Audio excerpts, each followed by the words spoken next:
Para mí es un gran placer estar aquí esta noche. Tengo que acostarme. Soy cubano y llevo 45 años manteniendo este acento cubano en los Estados Unidos, así que si hablo demasiado rápido, cualquiera delante que no me escuche, saque la mano, que no voy a pensar que me está parando la policía, simplemente que afloje los frenos.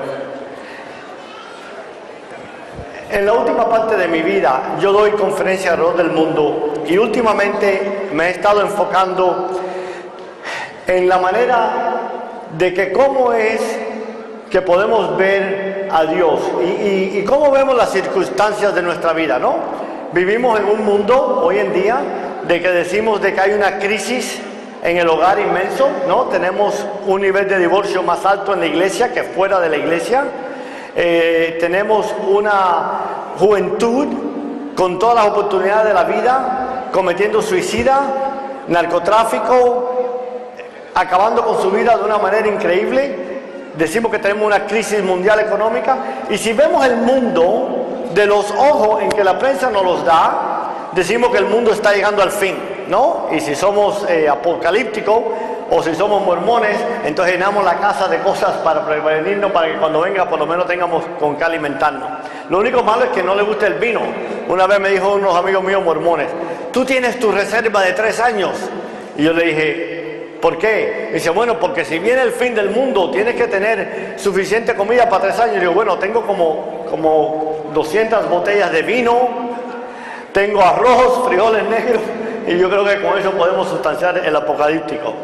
Pero lo importante de nuevo es no el mundo en que miramos, sino a través de qué lentes miramos el mundo. ¿Por qué? Por ejemplo, vamos a decir que hay 3 personas: un pastor, un pintor y un cowboy, como decimos en los Estados Unidos, o un vaquero, ¿no? Y los tres están en el Gran Cañón y están mirando el Gran Cañón hacia abajo, una belleza increíble, y el pintor dice: si yo pudiera transportar esta belleza naturaleza a mi pintura, sería una obra maestra. De pronto el pastor dice: qué grande es Dios que creó toda esta belleza. El vaquero, el cowboy, mira y dice: óyeme, qué gran problema sería si mis vacas estuvieran allá abajo. Tienes 3 diferentes personas mirando 3 diferentes maneras el mismo mundo, la misma escena, pero la están viendo de un punto muy diferente. Y cuando yo hablo de eso, hablo porque cuando yo les haga un pequeño bosqueo de mi vida, uno se pregunta: yo trabajo con muchos jóvenes y tú ves la vida de esos jóvenes y tú dices: el final de esa vida es un muchacho que va a terminar en la cárcel, va a terminar en una pandilla, va a terminar muerto, va a terminar drogadicto. No, un hogar roto, no padre, madre alcohólica, criado en la calle. Y tú lo ves y dices: no, ese es el fin de ese muchacho. Pero a la misma vez, tú ves un muchacho que fue criado en una casa de unos valores inmensos, una madre súper católica que no dejaba una noche rezarle a su Virgen por su familia y sus hijos, un padre muy trabajador que con una moral increíble, jamás en la vida ni tomaba alcohol, no tenía ningún vicio. ¿Cómo es posible que ese muchacho que viene a los Estados Unidos y es el sueño americano, trabajador, joven, en una etapa de 2 años se vuelve en el narcotraficante más grande en la historia de los Estados Unidos en ese momento? ¿Cómo es posible? ¿Cómo es posible que ese cambio de una vida sea tan radical de un lado para otro? ¿Y cómo es posible que cuando vemos esas circunstancias en nuestras vidas, y yo estoy seguro, sin conocer a nadie acá, de que no hay un hogar aquí representado hoy que en la familia o en vecinos o amigos muy cercanos no haya un problema muy grande en nuestros hogares, un problema muy grande con nuestros hijos, criando a nuestros hijos en un mundo secular que le enseña toda clase de valores menos el valor más importante, de que Cristo sí existe, que Cristo sí puede vivir dentro de tu alma, que Cristo sí puede llenar todas las hambres y las necesidades de tu vida, y que Cristo sí puede cambiar una vida. Nosotros vamos a misa, nosotros rezamos 20 Padre Nuestro, 50 Ave María, y a veces tenemos que preguntarnos si de verdad nosotros pensamos que Cristo puede cambiar nuestros hijos, nuestras circunstancias, nuestros hogares, nuestros matrimonios. Un pequeño despierto para los hombres.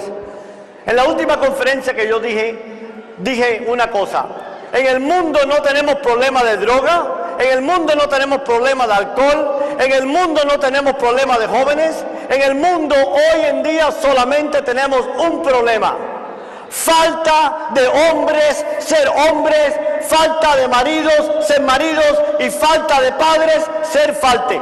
Ese es el único problema que tenemos en el mundo. Y ese problema se manifiesta en lo que vemos en la sociedad hoy en día. Que vemos a nuestros hijos salir del hogar y decir que no sabemos qué es lo que puede pasar en sus vidas. Y por muy duro que trabajemos en la vida de nuestros hijos, el peligro que está en nuestros hijos, hermanos y hermanas, quiero decirles de todo corazón, estoy completamente convencido que hoy en día todo hogar está en una guerra por el alma de nuestros hijos. Y aquellos de nosotros que ya tenemos hijos mayores de 33, casados, bien casados, con buenas familias, pues la guerra empieza con los nietos. Y la guerra que estamos hoy en día enfocando no es una guerra que terminará, es una guerra que terminará solamente cuando Cristo reine en nuestros corazones, en nuestros hogares, en nuestras familias, en nuestro trabajo, y cuando Cristo regrese. Pero es una guerra que podemos ganar, no es una guerra que hemos perdido. Yo vine de Cuba a la edad de 10 años, criado en un hogar donde mi padre era una de las familias más ricas de Cuba. No nos faltaba nada, pero tenía una madre que amaba tanto a Dios que decía de que ella no iba a permitir que su hijo creciera en un país donde Dios no existía. Y mi padre, que era un católico normal, ¿no? Un católico común, era muy bueno en llevarnos a la iglesia, dejarnos, y nunca estaba tarde para recogernos. Iba a misa sin falta, en Pascuas y en las fiestas más importantes. Pero un hombre de muy buenos ejemplos, muy grande en moral. Nunca vi a mi padre jamás en mi vida decir una mala palabra, jamás vi a mi padre tomar en nuestro hogar, jamás vi a mi padre no llegar a la casa. Sin embargo, pues para él decía que su fe era una cosa entre él y Dios. Pero mi madre no. Mi madre era de este tamañito, no sé cuánto es en metros porque yo pienso en pies, pero yo le digo a todo el mundo que Dios fue tan inteligente que cuando creó a mi madre la creó de ese tamaño. Porque si mi mamá fuera un poquito más grande, fuera la terrorista más grande que Dios ha visto en este mundo. Mi madre pues luchaba y eventualmente en el año 1966, uno de 3 eventos cataclísmicos en mi vida que definió mi vida, mi madre decide de que ya nos vamos y nos dieron la salida para salir de Cuba. Nosotros estábamos en el aeropuerto, lo único que podíamos tener con nosotros era el pantalón, la camisa, un par de zapatos. Y de pronto ya cuando nosotros éramos los últimos de abordar el avión, yo veo a mi papá viniendo discutiendo con mi mamá y mi mamá llorando, y mi mamá me coge la mano y me coge la mano de mi hermano y la de mi hermana. Yo tenía 10 años, mi hermano 9 y mi hermana 5, y mi madre me dice: mijo, vete para Miami, que Dios va a ir contigo. Para mí fue un trauma tan grande porque yo en ese momento, como la madre de nuestro hogar, que era la persona presente en nuestro hogar, era la persona que era todo en nuestras vidas, de pronto nos íbamos a ir y ella se iba a quedar porque no le iban a dejar salir. Mi padre, cuando vio eso, dijo: pues yo no voy tampoco. Él nunca quería irse. Él nunca pensó que la revolución le iba a afectar. Y sin embargo, cuando yo empiezo a caminar, así como en que estaba completamente como hipnotizado hacia el avión, lo primero que yo me dije en ese momento, octubre 11, 1966, alrededor de las 9:30 de la mañana, me dije: Dios no existe, Fidel tiene razón, mi madre está equivocada. Porque el problema es que yo iba al colegio durante el día en Cuba y nos decían, no, Dios no existe, Dios no existe, Dios no existe. Venía a mi casa y mi madre era, Dios existe, Dios es todo, la Virgen, Dios y Dios, la Virgen y Dios. Dios no existe, la Virgen, Dios y Dios. Claro que como un niño de 10 años, pues escuchaba a mi madre.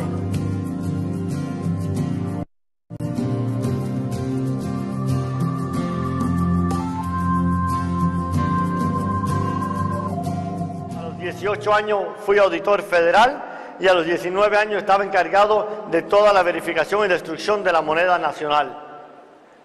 A los 20 años me gradué de la Universidad de Miami, segundo en mi clase, y para mí mi vida ya estaba empezando. De pronto viene mi primer profesor de contabilidad y me dice, Jorge, yo me acabo de mudar para Miami de Michigan, no hablo inglés, no hablo español. Yo le dije el otro día, de una conferencia en Connecticut, y le dije a los gringos, señores, les voy a decir algo, el idioma del cielo es español. Purgatorio simplemente significa español 101. Si ustedes gringos aprenden español van a poder pasarse. ¿Por qué Jesucristo le dijo al ladrón en la cruz, hoy vas a estar conmigo en purgatorio, hoy vas a estar conmigo en paraíso? Porque hablaba español. Si no, tenía que ir para el purgatorio, aunque estuviera al lado de Cristo. Pero los gringos todavía no han aprendido eso. Llevo muchos años enseñándole. Bueno, el amigo mío me dice, si vienes a trabajar para mí, yo te doy oficina, te doy secretaria y todas las cosas que un joven graduado de la universidad sin ningunos fondos para poder realizar, se me abrió el cielo. Y así fue. El primer cliente que fui a trabajar para él era un pequeño supermercado del tamaño de un oso, ¿no? Era más o menos como este cuadrado. Y yo iba todos los lunes, y estamos hablando en el 1976. Yo iba todos los lunes y yo encontraba 200, 300, 400 mil dólares. Y yo miraba las estanterías y yo veía la misma lata de sopa llena de polvo y yo decía, pero Dios mío, ¿de dónde están sacando esta gente este dinero? Yo no sabía nada de la Biblia en ese versículo donde dice que Jesucristo multiplicó, le dio de comer a 5,000 personas con 3 pescados y 2 panes. Porque si yo hubiera sabido eso, yo digo, no, pero Jesucristo, no tienes nada con estos colombianos. Increíble, la misma lata de sopa sigue ahí y 400 mil dólares todos los lunes. Y no me daba de cuenta de mi inocencia hasta que ya un día me siento con ellos y les digo, mira, hay una ley de contabilidad muy fácil.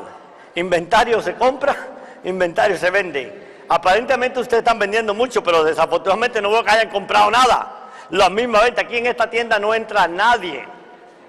Y ellos me miraron y me dijeron, mira, vamos a ser honrados contigo, Jorge. Nosotros somos narcotraficantes. Imagínense el shock para mí, un muchacho que nunca en su vida había probado alcohol, nunca en su vida había fumado, nunca en su vida había tomado ninguna clase de droga, de pronto darse de cuenta que estaba trabajando para un grupo de narcotraficantes. El shock fue tan grande que me duró como 27 segundos. Y fue 27 segundos porque es lo que me tomó realizar en mi mente analítica de que, oh, yo soy contable, los contables están hechos para contar dinero, mientras yo no rompa la ley, no importa lo que pase. Y en el año 76 empecé, ellos me dijeron de que en su país tenían control de divisas y lo que ellos querían era abrir cuentas extranjeras para proteger su dinero. Y en el año 76 yo empecé a abrir cuentas extranjeras para esta organización al nivel de 50 a 100 millones de dólares mensual. Esta organización fue el principio de un grupo que llegó a llamarse el Cartel de Medellín. Y yo tenía 20 años de edad y estaba viajando por todo el mundo, abriendo con ministros de finanzas en Suiza, en Gran Caimán, en todas estas diferentes islas, y para mí el mundo estaba cambiando. En mi mente yo no estaba haciendo nada porque en ese momento no había ninguna ley en los Estados Unidos de lavado de dinero.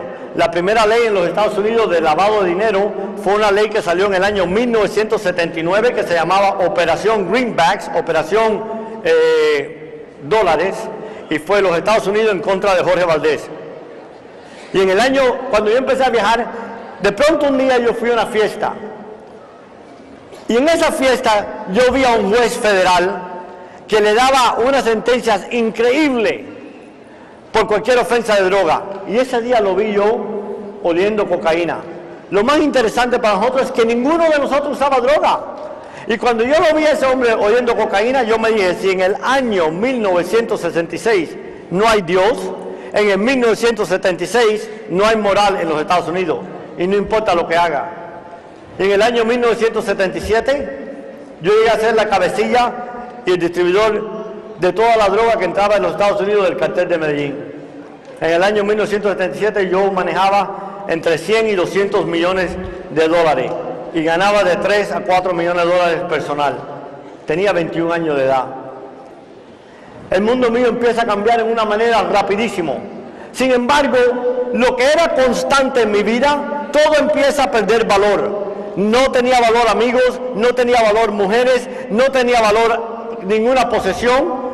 Para mí me encantaban los carros, pero cuando llega un momento en que mira y tienes $1 millón en carros y te dicen ¿cuál es lo más difícil que tú haces diariamente? Y yo digo, lo más difícil es despertarme y decidir qué carro voy a manejar hoy. Y cuando todo así empieza a perder valor, lo que era constante en mi vida era una madre que no aceptaba un centavo de su hijo, una madre que no importara lo que el mundo dijera de su hijo, ella estaba convencida que su virgen iba a cambiar a su hijo. Una madre que cada vez que veía a su hijo le decía, mi hijo, lo que tú haces no le agrada a Dios. Lo que tú haces no le agrada a Dios. Yo pensaba que mi madre estaba loca, porque para mí no había duda ninguna que Dios no existía. En el año 1976 y 77 fue cuando el cartel de Medellín empezó a crecer y llegó a ser la organización criminal, narcotraficante más poderosa del mundo. Y en ese momento, yo me acuerdo que en el año, cortamente después de eso, llega a mí uno de nuestros amigos y me dice, mira, el presidente de Bolivia quiere trabajar con nosotros. Y nos propone de que vayamos a Bolivia y en vez de traer un viaje al mes a los Estados Unidos, vamos a traer 3 viajes al mes.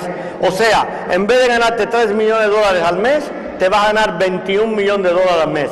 Yo sé que 21 millones de dólares es demasiada plata hoy en día. Imagínense en 1976, cuando comprabas un Corvette por 3,000 dólares, cuando comprabas una mansión por 50,000 dólares. En ese momento dije, ahora sí voy a ser feliz.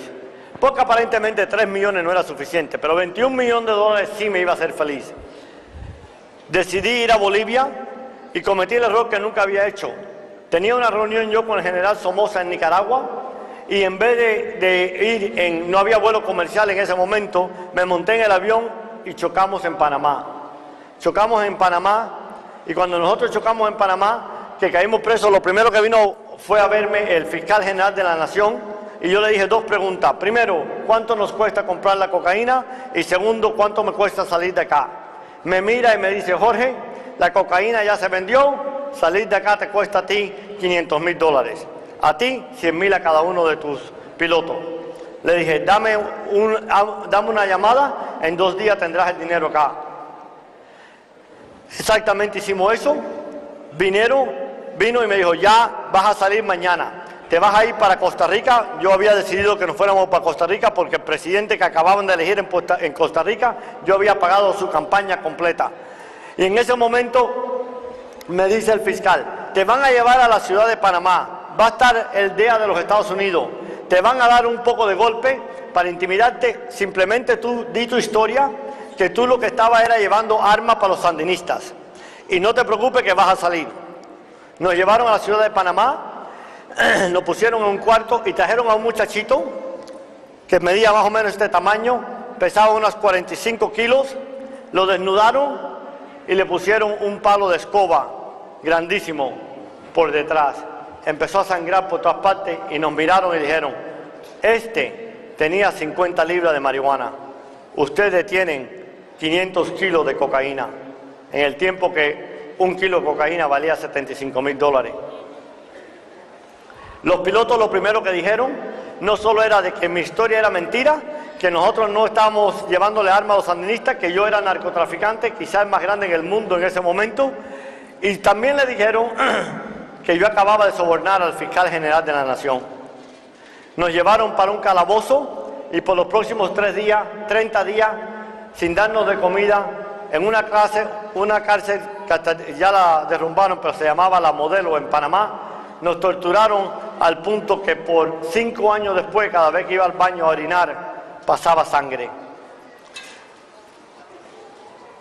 Vino Somoza, vino el general Noriega, lo sobornamos a él también y nos dejó ir. En el aeropuerto nos recogió un avión americano y nos trajo a los Estados Unidos.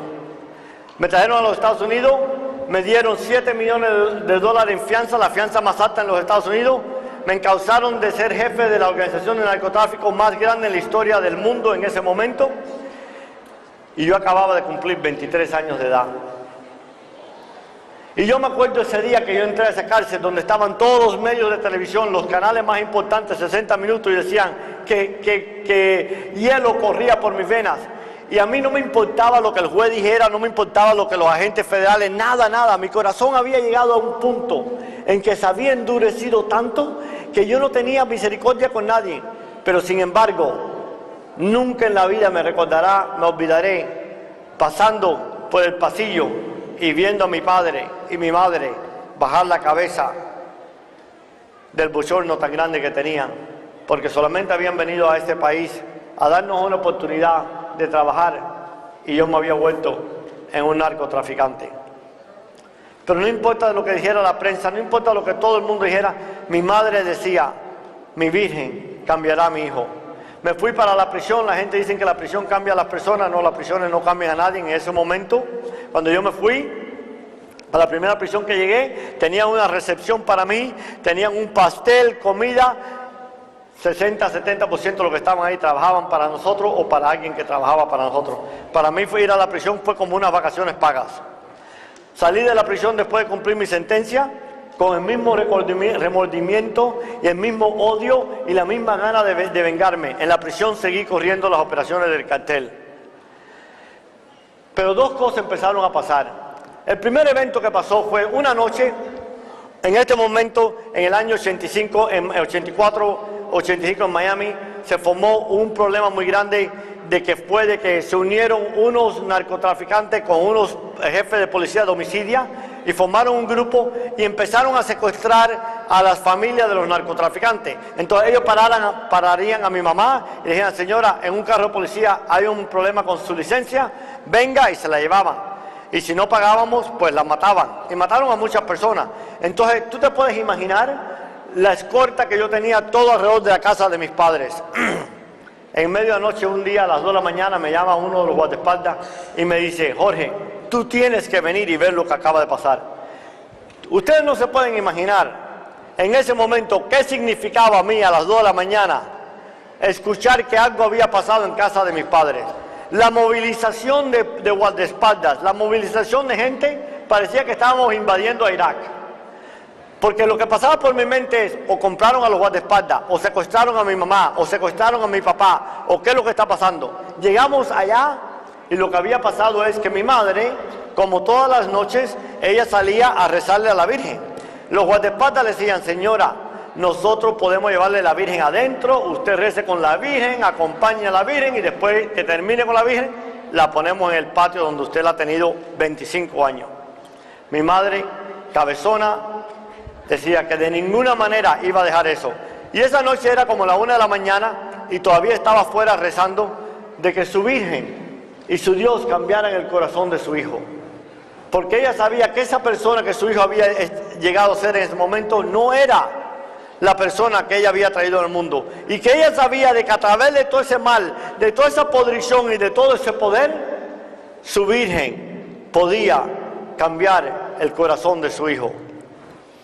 Mi mamá decidió esa noche, cuando trataron de forzarla de que fuera para la casa, estaban pintando la casa de ella y cogió un galón de pintura y la echó en el parabrisas de los carros de los guardaespaldas.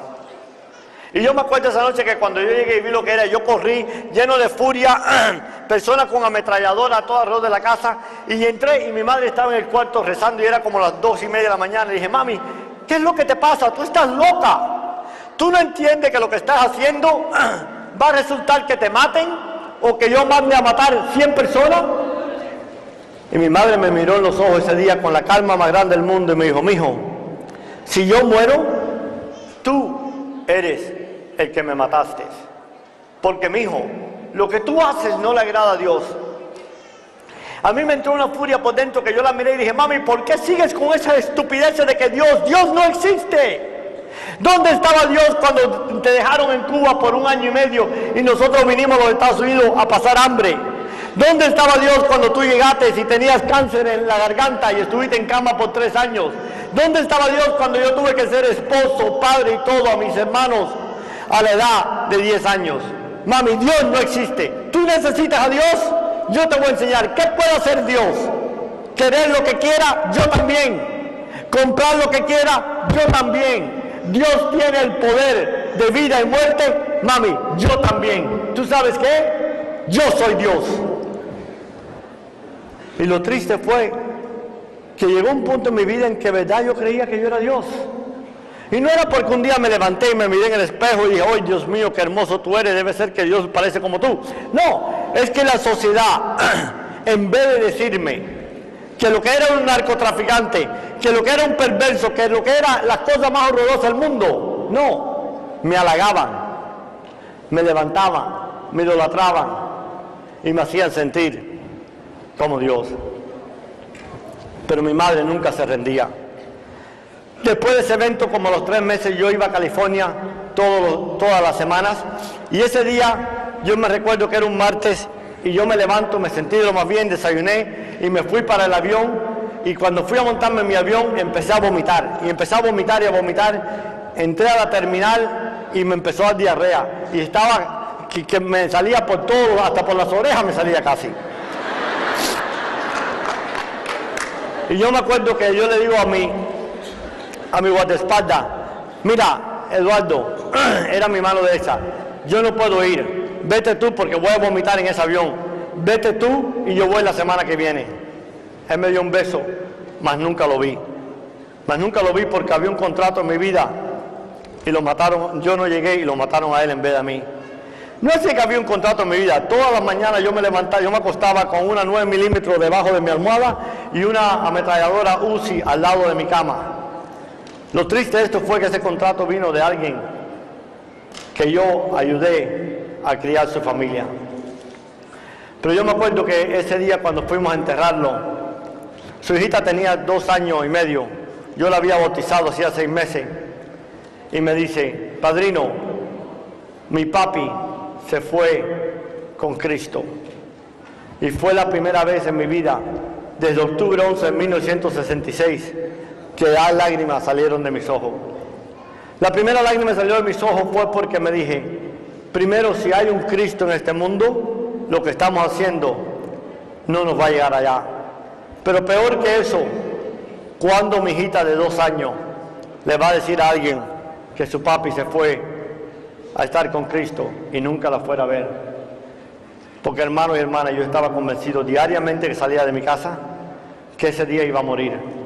Y lo más triste de todo es que dentro de mi alma, el vacío tan grande en mi vida, aunque era un hombre que tenía que presidentes se arrodillaran de uno, el hombre que salía con la supermodelo más bella del mundo, el hombre que tenía una flota de aviones, de carros, que vivía en una mansión de $15 millones en ese año, donde todos los lugares que salía agua eran de oro. ¿Cómo era posible que ese hombre lo que más deseaba en la vida era la muerte? Porque el vacío es tan grande que en mi vida, si eso es todo lo que el mundo tenía que ofrecer, yo no tenía razón por qué vivir. Eso me tomó muchos años de mi vida llegar a esa realización. Pero yo me acuerdo que eventualmente 2 meses, 3 meses después, yo tenía una fiesta ese fin de semana, estaba en mi rancho y en medianoche, como a las 2:30, 1 de la mañana, me llama el jefe de seguridad y me dice, Jorge, ¿tú no crees lo que te voy a decir? Y le digo, ¿qué pasó? Y me dice, tu ex esposa acaba de dejar a tu hija en la portada. Cuando yo tenía a mi hija, yo nunca tenía mujeres, no tenía nadie alrededor de mí, le dedicaba solamente el tiempo a ella. Pero esa noche, esa semana no me tocaba a mí. Y en el medianoche cuando yo le dije al jefe de seguridad, asegúrate de que ella no va a salir de su habitación. En ese tiempo yo vivía en una casa que tenía como 1.500, casi 2.000 metros. Y yo le garantizaba a cualquier ser humano en este mundo, le daría la fortuna que quisiera, que nadie podía acercarse a la puerta de mi habitación y hablar y decir la historia. Pero hasta el día de hoy, yo no sé cómo fue posible que como a las 2:30 de la mañana yo oigo un sonido en la puerta y decía, papi, it's crystal, es cristal. Papi, es cristal. Y yo no podía abrir la puerta. Porque lo último que quedaba en mi vida, que era santo, que era puro, lo único que quedaba en mi vida, que mi dinero, mi poder y mi suciedad no había ensuciado, era esa niña. Y si yo abría esa puerta, en mi alma el dolor y la suciedad era tan grande que la iba a contaminar. Y el sentimiento para mí es como que mi hija se estaba ahogando y yo estaba tratando de tocarle los deditos y la veía que se ahogaba. De pronto saqué a todo el mundo por las ventanas, me metí en la ducha y traté de quitarme el sucio de mi alma. Y no podía. Me metí debajo de la cobija y empecé a temblar. ¿Cómo era un muchacho que la televisión, el programa más famoso de noticias en los Estados Unidos, 60 minutos, decía que hielo corría por mis venas? Un muchacho que no le tenía miedo a nada, un muchacho de que podía ver a quien fuera pasando lo que fuera y no me conmovía en lo más mínimo. De pronto me daba unos escalofríos que no podía pararlo. Pasó como una hora y cuando ya yo veía que ya ella había parado de tocar, yo dije, ya se fue a dormir. Salí afuera a tomar agua y ella estaba en el piso llorando. Cuando yo vi a mi hija en el piso llorando, yo dije, mi vida va a cambiar hoy. Y yo no sabía cómo iba a cambiar mi vida. Lo único que yo sabía es que si yo iba hacia el norte, yo tenía que ir hacia el sur. Yo me recuerdo llamar a mi madre en el medio de la noche y nada más decirle, mami, ya terminé. Ella entendió claro que yo le decía. Y me recuerdo que ella le decía a mi padre, Cristo escuchó mis oraciones. Y yo decía, está loca, esto no tiene que ver con Cristo. Cristal sí, pero Cristo no tiene que ver en esto. O yo pensaba.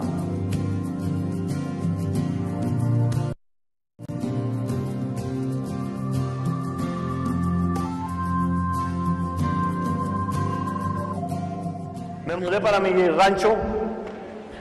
Pensé que me quedaba poco tiempo de vida porque desafortunadamente era miembro de una organización que el plan de retiro no era muy alargado, ¿no? Pero pasaron ciertas cosas en la vida, al cual gracias a Dios todavía estoy hoy acá. Una de ellas es que la organización de nosotros se fue en guerra contra el cartel de Cali y terminaron matándonos a todos. Quedamos 3 vivos. En ese momento yo me recuerdo de que yo decidí que iba a contratar un maestro de karate y fabriqué un salón de karate de lo más sofisticado con todas las cosas. Yo había hecho karate mucho cuando era joven. Y yo lo contrato a este karateca y el primer día que viene me estoy poniendo el uniforme, él se está poniendo el uniforme y me dice, te voy a enseñar sobre la espada. Y yo dije, verdad que yo sí soy un cubano inteligente. Escogí el mejor maestro de karate que hay. No vamos a perder tiempo tirando piñazos y tirando patadas. Vamos directamente a la espada, a las armas. A mí me encantan las armas y este chino va a traer una espada. Pero yo decía, ¿pero dónde está la espada? Y digo, bueno, estos chinos son tan sofisticados que quizá aprieta un botón y sale pa, pa, pa, pa, pa, así como Star Wars. Y de pronto se vira. Y cuando iba a ver la espada, me saca una Biblia. Me entró una furia tan grande dentro de mí que yo me recuerdo decirle, mira, te voy a decir 2 cosas. Primero, no creo en ese libro. Segundo, no creo en lo que ese libro dice. Y tercero, te estoy pagando mucho dinero para que me enseñes karate. Así que mañana deja esa espada en la casa y trae la espada de verdad. Este hombre se acercó. Fue el primer hombre en la vida que tuvo el coraje de acercarse a pulgadas de mi cara y decirme, joven, lo que yo tengo que darte, tú no tienes dinero con qué pagarlo. Inmediatamente, como les dije que yo era una persona muy lógica, me di de cuenta que este hombre era un 7º grado de karate, que yo le estaba pagando demasiado dinero, que estaba completamente convencido, que estaba determinado a introducirme a Cristo a patadas, y le dije, wow, espérate, no nos pongamos violentos, hagamos un trato. Hacemos nuestras 2 horas de karate. Cuando el salón de vapor está calentándose, háblame, pierde tu tiempo. Y así fue, por 3 años. Por 3 años todos los días compartía a Cristo. Y todo el mundo me dice, ¿qué fue lo que dijo él que te convenció algún día? Yo digo, honradamente, absolutamente nada. Porque después que terminaba esas 2 horas de entrarme a patá, no me recordaba de nada. Pero sí hubo una cosa muy grande que si mucho que yo le puedo decir hoy en día, recuérdense esto, y se habló un poquito antes, no fue nada de lo que me dijo que me convenció a mí, fue todo lo que yo vi. Hermanos y hermanas, nuestro caminar diario tiene la consecuencia de que una persona pase eternidad con Cristo o eternidad en el infierno. Nosotros somos una Biblia caminando. En la vida no es lo que le decimos a otros, sino lo que le demostramos. No es que vayamos a la iglesia, nos arrodillemos, tomemos la hostia como si fuera un pedazo de pan o de pancake. No es nada de eso. Lo más importante en la vida es de que sabemos de que cuando vamos a misa estamos delante de Cristo y de que el mundo entero, viendo nuestro caminar, se convenzca de que nosotros estamos convencidos que estamos en la presencia de un Cristo vivo, un Cristo que reina hoy en día, un Cristo que está en control de todo lo que pasa en este mundo. Y habrá muchos misterios que no sabemos. ¿Por qué pasa tanto mal? Yo sé que Dios no impone su voluntad en nuestras vidas, pero la voluntad de Dios para nuestra vida siempre se llevará a cabo. Ese hombre por 3 años yo hacía todo lo habido y por haber. Y yo miro para atrás en mi vida y yo digo, Dios mío, ¿cómo fue posible que en 3 años de mi vida, 4, 5 y después 6 años, mi corazón, un muchacho que adoraba a su madre, que mi madre para mí era la cosa más grande en el mundo, adoraba a mis padres, jamás le había faltado respeto a mis padres. Mis guardaespaldas decían, gastamos millones en protegerte y todo el que te quiera matar solamente tiene que esperar cerca de casa de tus padres, porque saben que cada vez que estás en Miami vas a ver a tus padres. ¿Cómo era posible que un muchacho que fue criado con todas esas morales llegara a un punto en que su corazón había endurecido tanto de que no le importaba lo que pasara en la vida? Y cuando yo veía a este hombre, yo le decía, Tim, ¿por qué tú eres tan feliz? Mira la chatarra que tú manejas y mira los carros que yo tengo y yo me siento todos los días deprimido, que no me importa la vida. Y él me decía, yo le decía, ¿es porque tú sabes mucho de la Biblia? Y él me decía, no, Jorge, no es que yo sé mucho de la Biblia y no es que yo sea mucho de Cristo. Lo que pasa es que yo tengo una relación íntima con Cristo. Una relación íntima. Para mí eso era algo tan extranjero, inconcebible. ¿Cómo era posible que este hombre tuviera una relación íntima con alguien que no veía, no sabía, no podía tocar? Y yo no podía tener una relación íntima con nadie que me rodeaba a mí. Cada vez que yo lo veía con una felicidad, más dolor me daba. Una cosa que pasó, él me dice un día, me empieza a decir, Jorge, yo estoy locamente enamorado de mi esposa. Yo hice la matemática. Él tenía casi 40 años. Yo dije, bueno, si es un poquito más joven, debe tener alrededor de 40 años. Y le digo, ¿y la quieres mucho? Sí. ¿Y tú la ves bonita? Dice, preciosísima. Y yo dije, yo tengo que ir a ver esta china. Tiene que ver. Porque yo veo toda esta supermodelo alrededor de mí, la veo tan fea. Este tipo, o de verdad que es una super china, o, número 2, está tomando alguna droga que yo todavía no conozco. Porque debe ser imposible. No es posible que este hombre quiera a esta mujer de 40 años tanto. Pues así fue. Me convenció que fuera a su casa a cenar.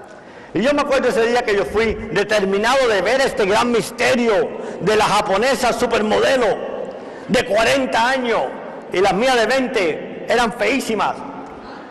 Que llega él a su casa y entro y era una casita de 150 metros.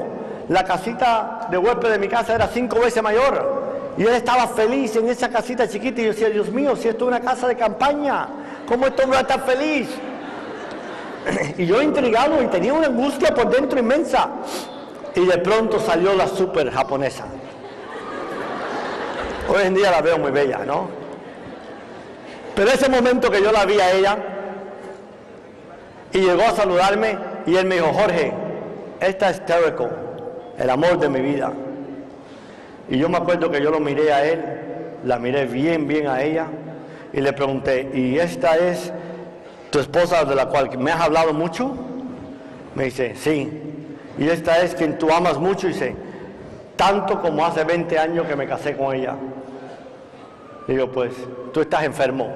Me viré y me fui. Es cómico, ¿no? Y parece, pero en ese momento en mi vida, eso era como que alguien me había metido un puñal. Porque ¿cómo era posible que este hombre estuviera tan feliz en esta relación? Y yo tenía todo lo que un hombre quería, no una, 10, 20, 30, y las odiaba todas.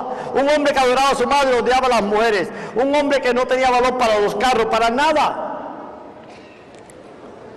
Y el hombre siguió enseñándome.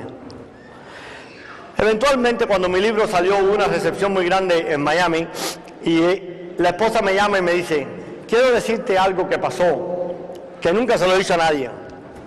Era como 3 años que Tim iba todas las mañanas a hablarte y a enseñarte karate. Y esa noche no podía dormir y se levantaba y torcía y se movía. Y yo le decía: mi amor, ¿qué te pasa? Y me dice: Terco, no puedo ir más allá. Ese hombre es el diablo. Y me dice ella, yo no sabía qué decirle. Lo único que yo le supe decirle es: Tim, escucha al Espíritu Santo.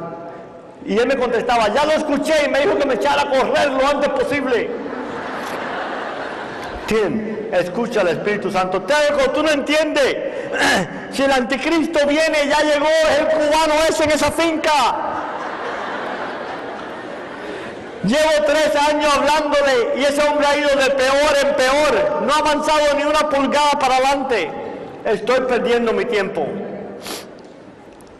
Y así se fue determinado. Y él llegó, le tomaba como 1 hora llegar a mi finca. Y cuando él llegó, la portada abre, lo dejan, le verifican el carro que no tenga transmisores o cosas así. Y él dice que por primera vez en su vida arrancó el carro y avanzó y se paró el carro. Y me dice: jamás en la vida esto me pasó, jamás me ha vuelto a pasar. Pero fue la primera vez en mi vida que claramente escuché la voz de Dios decirme: Tim, ¿quién eres tú para rendirte con Jorge? Yo no me he rendido. 3 meses después entregué mi vida a Cristo.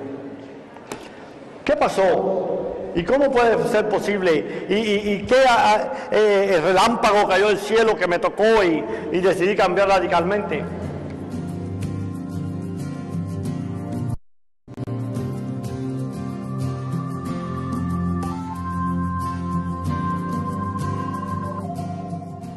La Biblia dice que cuando un pecador se arrepiente, y supuestamente cuando un sumo pecador, hay ángeles cantando y cosas así, tremenda fiesta.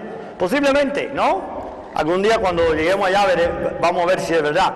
Pero honradamente no escuché ningún ángel, ninguna campanita, y en verdad mi vida empezó a ir de mal en peor. ¿Qué pasó? 3 meses después de entregar mi vida a Cristo, me arrestaron. Me arrestaron de nuevo por las cosas que había hecho la primera vez, porque el gobierno no resistía de que ya, aunque ya yo llevaba 4 años y medio retirado, el gobierno no resistía de que yo estuviera retirado con todos esos millones de dólares. Y yo me acuerdo que me arrestan en un estado que se llama Missouri y me llevan a Alabama, y cuando llego a la oficina del fiscal, me dice el fiscal: señor Valdés, es muy fácil lo que le voy a decir. Mucho dinero, poco tiempo. Poco tiempo, mucho dinero. Mucho dinero, poco dinero, mucho tiempo. Y yo le digo a ella: ¿y usted sabe cuánto yo tengo? Y me dice ella: no, honradamente no sé, pero sí sé quién sabe. Salió afuera, abrió la puerta, entraron 4 agentes con maletas que llevaban 5 años de su vida, hasta contando cuánto papel de inodoro se gastaba en mi casa. Yo me recuerdo de que ese día que yo decido entregarle todo al gobierno americano, yo me voy para mi celda. Primero, me había costado la noche antes multimillonario con tanto dinero que nunca lo podía gastar. Ahora me iba para una celda sin tener un dólar para comprar un caramelo, sin tener un dólar para llamar a mi casa a ver si mi padre todavía estaba vivo, que hace 3 meses le dijeron que le quedaban 6 meses de vida. Y ni un dólar para averiguar si alguien se había enterado qué había pasado con mis hijos, porque mi esposa se desapareció por 3 años y medio con mis hijos y no supe de ella por ese tiempo. Pero yo me acuerdo de que en una celda bien fría me acuesto y de pronto un papelito me cae en la celda y es un papelito de una Biblia de bolsillo pequeña. Y en ese papelito, en el libro de Hebreos 11, había subrayado un versículo que decía: regózate en las confiscaciones de tus bienes, porque tengo cosas más grandes para ti en este mundo. Hermano, hermana, fue el primer día en mi vida que yo me di de cuenta que sí había un Dios, que yo me di de cuenta de que mi vida tenía un propósito muy grande. Y no era porque sabía que iba a salir. Terminé pasando 11 años de mi vida en la cárcel federal. Y no era porque llegaba a tener fortuna, lo perdí todo. No era por nada. Simplemente porque vi de que Cristo entró dentro de mi alma, empezó a llenar ese vacío que existía en mi vida, y por primera vez en mi vida me di de cuenta de que el dinero no significaba mi esencia, de que mi educación no significaba la persona que yo era, de que mi posición en la vida, de que mi sabiduría, nada tenía significado, que solo significado tenía que Cristo me había hecho perfecto, que el pecado me había vuelto feo y que su sangre era suficiente para cambiar mi vida y darme otra oportunidad. Y ese es el mensaje más grande que tengo. Cuando ustedes ven a sus hijos o a sus sobrinos o a sus nietos perdidos y usted dice no hay esperanza, sí le quiero decir que sí hay esperanza para su familia, sí hay esperanza para México.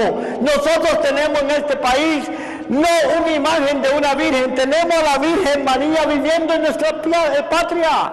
¿Cómo que no va a haber imagen? Porque la misma Virgen que cuando el mundo decía que Jorge Valdés no tenía salvación, cuando el mundo decía que hielo corría por las venas, cuando el mundo decía de que yo lo que tenía que morir 100 misiones, mi madre decía que su Virgen iba a cambiar a su hijo.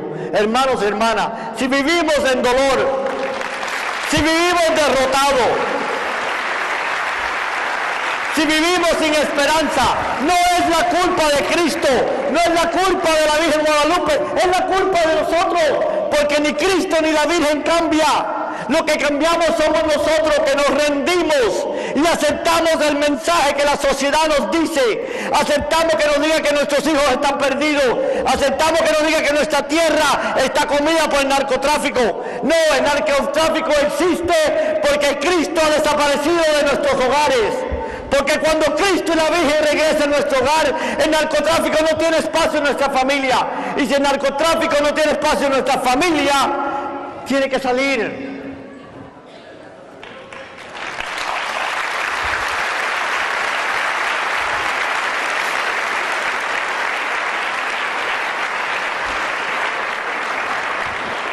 Yo quiero decirle que mi vida, después de eso todo fue una panacea.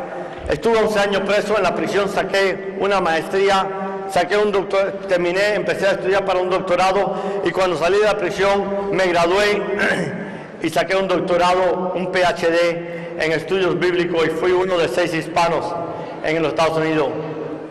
Y cuando dicen de que Cristo no puede cambiar las almas, ¿cómo es posible que este muchacho que en un momento llegó a ser un narcotraficante, un muchacho perdido por la sociedad y adorado, también cuando Cristo entró en mi vida, llegué a ser consejero del presidente de los Estados Unidos, de la cárcel a la Casa Blanca? Cristo puede transformar nuestra tierra, Cristo puede transformar nuestros hijos. La guerra no empieza matando a todos los jefes de los carteles, los pueden matar a todos y salen otros peores. La guerra la ganamos, hermanos y hermanas, en nuestro hogar. La guerra la ganan los hombres decidiendo: hoy es el día que voy a reclamar mi hogar. Hoy es el día que voy a ser el esposo que Dios me creó hacer. Hoy es el día que voy a ser el padre que mis hijos quieren. Ya estoy cansado de esas historias de que hoy trabajo tan duro para darle a mis hijos este futuro, para darle una buena educación, para darle esto. Eso es bobada. Nuestros hijos no necesitan nada de eso. No digo de que no es bueno, pero lo que nuestros hijos necesitan es un padre que viva en el hogar, un padre que le dé amor, un padre que le enseñe a ser hombre, un padre que le enseñe a ser esposo, para que cuando la hija se case y el marido la vaya a tratar mal, diga: no, tú no me puedes tratar así, porque mi padre no trata a mi madre así. Cuando nuestro hijo vea como su padre trata a su madre, nuestro hijo tratará así a su esposa. Sí hay esperanza, Cristo sí vive, la Virgen Guadalupe reina en nuestra tierra, hermanos. Y no importa lo que la prensa diga, no importa de unos perdidos, no importa el mal que digan, no se enfoquen en el mal que nos dice el mundo, enfóquense en el bien de que Cristo está sobre toda la tierra. Y si Cristo puede cambiar a Jorge Valdés, Cristo puede cambiar a cualquier ser humano. Cristo no ha cambiado, hermanos y hermanas. La Virgen Guadalupe no ha cambiado. Dejemos de cambiar nosotros, dejémonos de rendirnos, recuperemos nuestros hogares, nuestros hijos, nuestra tierra y le daremos un mejor futuro y le daremos lo que nuestros hijos anhelan por tener, que es el amor de un padre que no le habla de Cristo, sino que le demuestra a Cristo.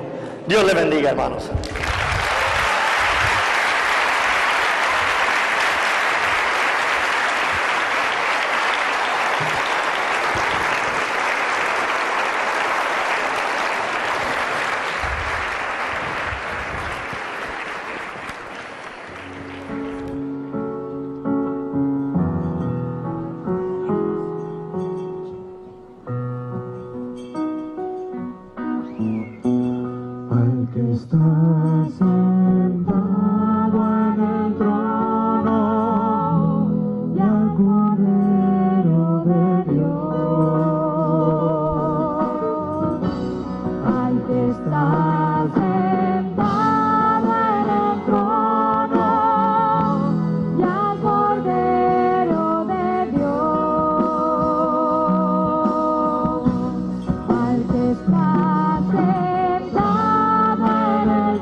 tierra sea siempre bendito y alabado.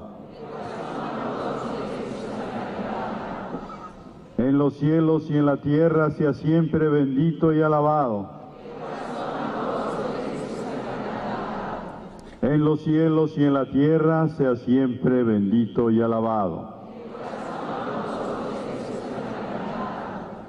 Señor, creemos en ti.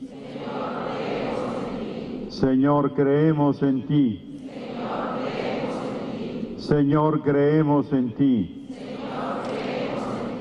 Señor, esperamos en ti. Señor, esperamos en ti. Señor, esperamos en ti. Señor, te amamos. Señor, te amamos. Señor, te amamos.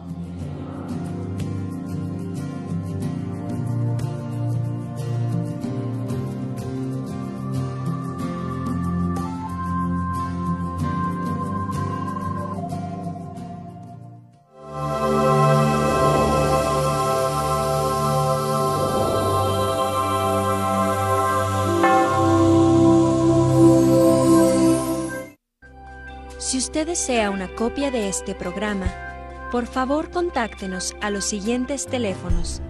Desde el extranjero, marque 0052 33 3770 1814 y del interior de la República Mexicana al 01900 849 3507 o escríbenos a nuestro correo electrónico tiendavirtual@mariavision.com y visita nuestra página web www.mariavision.com.